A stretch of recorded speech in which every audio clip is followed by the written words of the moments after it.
اعوذ باللہ من الشیطان الرجیم بسم اللہ الرحمن الرحیم۔ السلام علیکم ورحمۃ اللہ وبرکاتہ۔ امید ہے جو چیزیں میں نے آپ کو پڑھائی تھی وہ اچھی طرح آپ نے یاد کر لی ہوں گی۔ اس سبق کے اندر ہم حروف مقطعات کو سیکھیں گے۔ یہ تختی نمبر 3 ہے اور اس میں حروف مقطعات کی اچھی طرح پہچان اور ان کو پڑھنے کا طریقہ ہم سیکھیں گے۔ یہ الدرس الثالث ہے، یعنی تیسرا سبق، اور یہاں پر لکھا ہوا ہے الحروف المقطعہ، یعنی حروف مقطعات کے بارے میں ہے۔ مقطع کا معنی ہوتا ہے کٹا ہوا ہونا، علیحدہ ہونا۔ تو یہاں پر حروف اسی طرح پڑھے جانے ہیں جیسے پچھلی تختی کے اندر پڑھے گئے ہیں، علیحدہ علیحدہ پڑھے جانے ہیں۔ تو یاد رکھیں، جو حروف 3 سے مل کر بنتے ہیں ان کو زیادہ لمبا کھینچ کر پڑھتے ہیں، اور جو 2 حروف سے مل کر بنتے ہیں ان کو کم لمبا کھینچ کر پڑھتے ہیں۔ لیکن الف کو اسی طرح پڑھا جاتا ہے۔ اگر آپ پہلی تختی سے لے کر ہی اسی طرح بچوں کو مشق کروائیں گے تو پھر یہاں پر پہچان بتانے کی ضرورت نہیں پڑے گی، بلکہ بچے خود ہی اس کو ٹھیک پڑھ لیں گے۔ یہاں الف ہے اور لام اور میم، یہ 3 حروف لکھے ہوئے ہیں پہلے والے میں۔ اب اگر ان کو پہچاننے کی کوشش کریں، میں نے پہلی تختی کے اندر بھی بتایا تھا کہ الف اور حمزہ کو کھینچ کر نہیں پڑھتے ہیں۔ اگر آپ کے پاس آپ اسی سبق کو دیکھنا چاہیں تو اس کا لنک نیچے ڈسکرپشن میں دے دیا گیا ہے، اس کو دیکھ سکتے ہیں۔ اور یہاں پر لام جو ہے، اس کو اگر ہم ہجے کر کے لکھتے ہیں تو یہاں پر 3 حروف آ جاتے ہیں۔ پہلا لام ہے، الف ہے اور میم ہے، یعنی اس حرف کو ہم ہجے کر کے لکھ رہے ہیں۔ تو یہ 3 سے مل کر بنا ہے، اس لیے اس کو بہت لمبا کھینچ کر پڑھیں گے۔ اور اسی طرح میم جو ہے، اس کو اگر ہجے کر کے لکھا جائے تو وہ بھی 3 سے مل کر بنتا ہے۔ جو بھی حرف 3 سے مل کر بنتا ہے اس کو بہت لمبا کھینچ کر پڑھنا ہے، اور جو 2 سے مل کر بنتا ہے، جیسا کہ یہ والا حرف ہے، یہ 2 سے مل کر بنتا ہے۔ یہاں پر اگر ہم لکھتے ہیں تو یہ 2 حرف ہیں، ایک الف اور را ہے، تو ان کو کم لمبا کھینچ کر پڑھنا ہے۔ تو اس طرح سے جو 3 سے مل کر بنے ہوئے ہیں ان کے اوپر مد لگا دیا گیا ہے، اور جو 2 سے مل کر لکھے گئے ہیں، جو 2 سے مل کر بنتے ہیں، ان کے اوپر کھڑی زبر لگا دی گئی ہے۔ تو اس طرح ان کو ہم پڑھ سکتے ہیں۔ اب دیکھیے، ہم ان کو پڑھنا شروع کرتے ہیں۔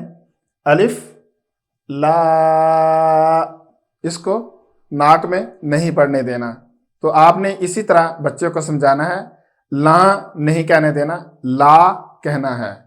تو الف لام، یہاں پر غنہ ہوگا، کیونکہ میم ساکن کے ساتھ اگر میم آ جاتی ہے تو پھر وہاں پر غنہ ہوتا ہے۔ اس لیے وہی والا قاعدہ ہم آگے چل کے بھی انشاءاللہ پڑھیں گے، لیکن بچے کو سمجھانا، یہاں پر قاعدہ نہیں بتانا، یہاں صرف بچے کو پڑھانا ہے کہ یہاں پر بچہ منہ بند رکھے تھوڑی دیر کے لیے تاکہ غنہ ادا ہو جائے۔ تو اس لیے بعض جو قاعدے ہیں ان کے اندر اینڈ پر یہ تختی دی گئی ہے تاکہ بچے کو سمجھانے میں آسانی ہو۔ یہاں پر ہم پڑھیں گے الف لام میم، تاکہ غنہ اچھی طرح ادا ہو جائے۔ تو بچے کو صرف اتنا ہی بتا دینا کافی ہے کہ جب لام مکمل ہو تو اس وقت منہ کو تھوڑی دیر بند رکھنا ہے، تو وہ پھر آٹومیٹیکلی غنہ ادا ہو جائے گا۔ اب ہم اگلا پڑھتے ہیں، الف لام، یہاں پر بھی غنہ ہے، الف لام میم صاد۔ جب میم کا اینڈ ہے وہاں پر غنہ نہیں ہوگا، تو ہم پڑھیں گے الف لام میم صاد۔ اب آگے الف، تو اس کے اندر غننے کا کوئی کنسیپٹ نہیں ہے۔ الف لام را کو تھوڑا سا کھینچنا ہے، یہاں پر کھڑی زبر نہیں لگائی گئی ہے، اس کو ہم لگا بھی سکتے ہیں۔ الف لام، یہاں پر غنہ کریں گے، الف لام میم را۔ اب آگے والا جو حرف ہے اس کے اندر دو حروف کو کم کھینچنا ہے اور یہاں پر اخفا کرنا ہے۔ یہ بچے کو اخفا بتانے کی یہاں پر ضرورت نہیں ہے، نہیں تو بچہ کنفیوز ہو جائے گا۔ آپ نے صرف اتنا ہی بتانا ہے کہ تھوڑی دیر یہاں پر آواز روکنی ہے۔ ہم پڑھتے ہیں اس کو، کاف ہا یا عین صاد۔ تو آپ نے دیکھا یہاں پر میں نے اخفا کر کے اس کو پڑھا ہے۔ عین جب اینڈ ہوگا تو یہاں پر تھوڑی دیر آواز روکنی ہے، تو اس طرح آپ نے پڑھانا ہے۔ اس اور اس کو تھوڑا کھینچنا ہے، طہ، تو اکٹھا پڑھیں گے طہ۔ اس کو ہم پڑھتے ہیں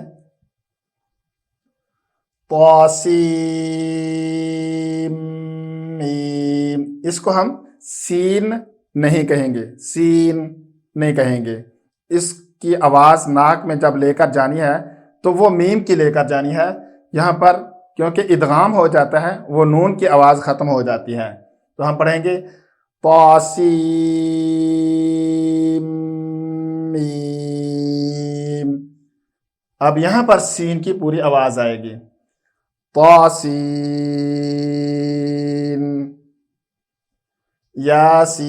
یاسین صاد حمیم۔ یہ دو نہیں ہے بلکہ ایک ہی ہے، اور میم کو اس کے ساتھ بعض اوقات لوگ ملا کر بھی لکھ دیتے ہیں، لیکن یہ رسم عثمانی کے خلاف ہے۔ اسی طرح ہی لکھا جاتا ہے لیکن پڑھنے میں اکٹھا ہے۔ حمیم عین سین قاف۔ یہاں دو جگہ پر اخفا ہے اور وہ بھی بچے کو پڑھانا ہے۔ تو بہت دفعہ بچے جو ہیں ایک سانس میں اس کو پڑھنے کی صلاحیت نہیں رکھتے ہیں، اس لیے ہمیں بچوں کو علیحدہ علیحدہ ہی پڑھا لینا چاہیے، اس سے کچھ نہیں ہوگا انشاءاللہ۔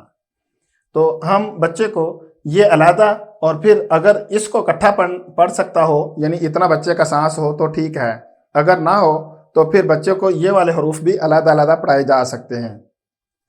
قاف نون، تو کوئی حرف بھی ناک میں آواز نہیں لے کر جائیں گے، یہاں اخفا اور ادغام میں صرف ناک میں آواز جائے گی۔ اب نیچے ایک عبارت لکھی ہوئی ہے، بعد الانتہاء من الدرس الثانی والثالث الحروف المرکبہ والمقطعہ یجب ان یکون، یعنی کہ اس عبارت کا مقصد یہ ہے لکھنے کا کہ جب تختی نمبر 2 اور 3 حروف المرکبہ اور حروف المقطعہ پڑھ لیں تو اس وقت بچے پر یہ لازم ہے کہ وہ اس صلاحیت تک پہنچ جائے کہ قرآن مجید کا کوئی بھی حرف اس کے سامنے لے کر آئیں تو وہ اس کو پڑھ سکے۔